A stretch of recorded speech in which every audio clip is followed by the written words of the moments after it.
बातमी आहे राजकीय क्षेत्रातील। मावळ तालुकाध्यक्ष प्रसिद्ध बैलगाडा मालक यांनी भाजपच्या कारभाराला कंटाळून राष्ट्रवादीमध्ये प्रवेश केला होता। आमदार सुनील अण्णा शेळके यांच्या माध्यमातून रामनाथ वारिंगे यांची आता थेट राष्ट्रवादी प्रदेश सचिवपदी निवड झाल्याचे प्रदेशाध्यक्ष जयंत पाटील यांनी नुकतेच जाहीर केले। वारिंगे यांच्याशी फोनद्वारे आमचे विभागीय संपादक रोहित खरगे यांनी केलेली ही बातचीत पाहूया। भाजपमध्ये प्रदेश उपाध्यक्षपदीही त्यांनी काम पाहिले होते, पण भाजपमध्ये चित्त लागले नसल्याचे त्यांनी बोलून दाखवले। निवडीचे पत्र मावळचे आमदार सुनील शेळके, राष्ट्रवादी तालुकाध्यक्ष गणेश खांडगे, कार्याध्यक्ष साहेबराव कारके, युवक तालुकाध्यक्ष किशोर सातकर, पुणे जिल्हा नियोजन सदस्य विठ्ठल शिंदे, दीपक हुलवळे आदींच्या हस्ते देण्यात आले। या प्रसंगी ग्रामीण अध्यक्ष संदीप आंद्रे, संजय बाविस्कर, माजी सरपंच प्रकाश आगळमे, संतोष जांभूळकर, आशिष ढोरे, भानुदास दरेकर, बाबासाहेब घोजगे आजी माजी सरपंच आणि कार्यकर्ते मोठ्या संख्येने उपस्थित होते। नमस्कार। बैलगाडा क्षेत्रातील एक मोठं नाव, ज्यांनी अनेक बैलगाडा घाटामध्ये आपलं नाव लौकिक कमवलं आणि बऱ्याच बैलगाडा घाटांमध्ये त्यांनी घाटाचा राजा राष्ट्राची फायनलमध्ये त्यांनी फायनलच्या बाहेर मारलेले आहेत। असे बैलगाडा मालक संघटनेचे पदाधिकारी आणि मालक रामनाथ शेठ विष्णू शेठ वारिंगे हे आपल्या समवेत आहेत आणि त्यांची आता नुकतीच राष्ट्रवादी काँग्रेस पार्टीच्या सचिवपदी, महाराष्ट्र राज्य सचिवपदी निवड झालेली आहे। काय सांगाल तुम्ही तुमच्या निवडीबद्दल? पहिल्यांदा राष्ट्रवादी काँग्रेस पक्षाच्या महाराष्ट्र प्रदेशच्या आयुक्त सचिवपदी माझी जी निवड झाली त्याबद्दल मी पहिल्यांदा महाराष्ट्र प्रदेशचे अध्यक्ष जयंतराव पाटील, तसेच राज्याचे उपमुख्यमंत्री अजितदादा पवार आणि आपल्या मावळ तालुक्याचे लोकप्रिय आमदार सुनील अण्णा शेळके यांचे मी प्रथमतः आभार मानतो। आणि राष्ट्रवादी काँग्रेसमध्ये प्रवेश करण्याच्या अगोदर मी गेले 10-12 वर्ष भारतीय जनता पार्टीचं काम करत होतो। तुमची तिथं घुसमट होत होती का? म्हणजे तुम्ही इकडे प्रवेश केला राष्ट्रवादीमध्ये, काय सांगाल?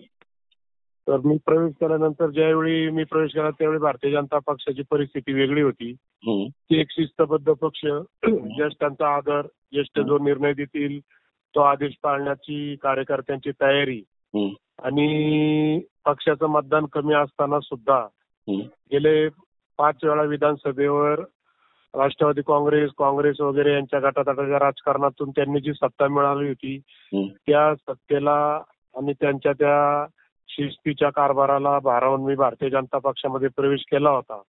पण गेली 10 वर्ष झालं मी पाहतोय की आपण ज्या पक्षामध्ये प्रवेश केला होता त्या पक्षामध्ये पूर्वीसारखा पक्ष राहिलेला नाही असं दिसून आलं। कारण ज्येष्ठांचा जो काही कोर कमिटीचा निर्णय होत होता तो कोर कमिटीचा निर्णयाचा अलीकडच्या काळात पोहोचला होता। कारण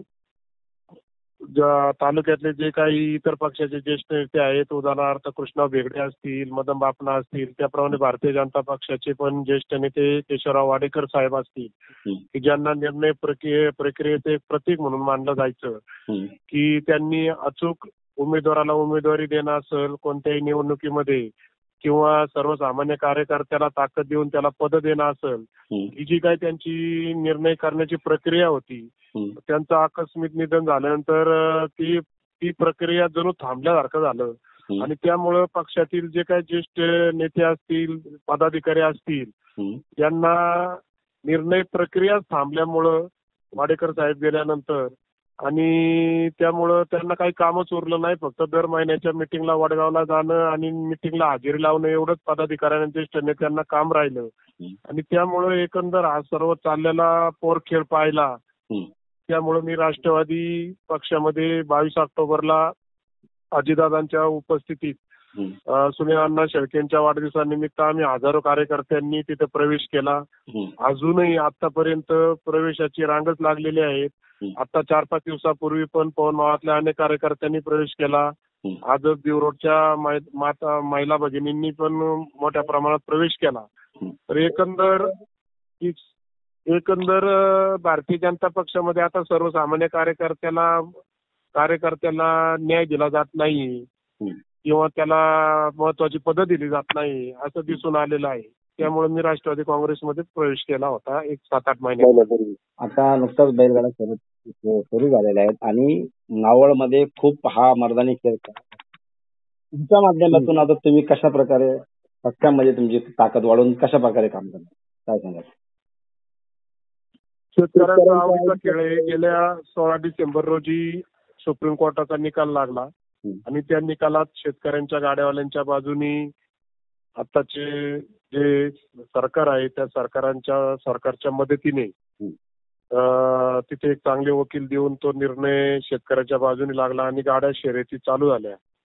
गाड्या शर्यती चालू झाल्यानंतर एक शेतकऱ्यांना दिलासा देणारा असा खेळ जेणेकरून शेती करत असताना बैलांची खरेदी करून लहान वासरांची खरेदी करून त्यांची उपजीविका करून ती त्यांची मेहनत घेऊन चांगल्या किमतीला आता शेतकरी विकू लागलेले आहेत. आपण पाहतो की शेतकऱ्यांना शेतीबरोबर त्या वासरांमध्ये पण लाखो रुपये शेतकऱ्यांना पण मिळायला लागलेले आहेत.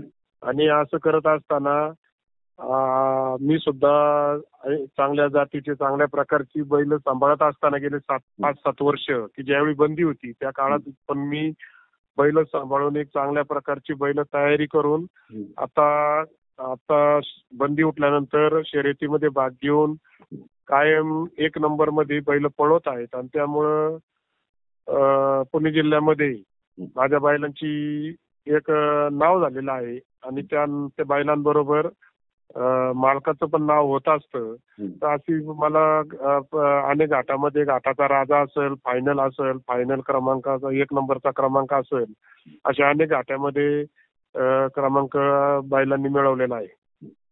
आपला वेळ काढून बोला त्याबद्दल धन्यवाद. धन्यवाद. आभारी.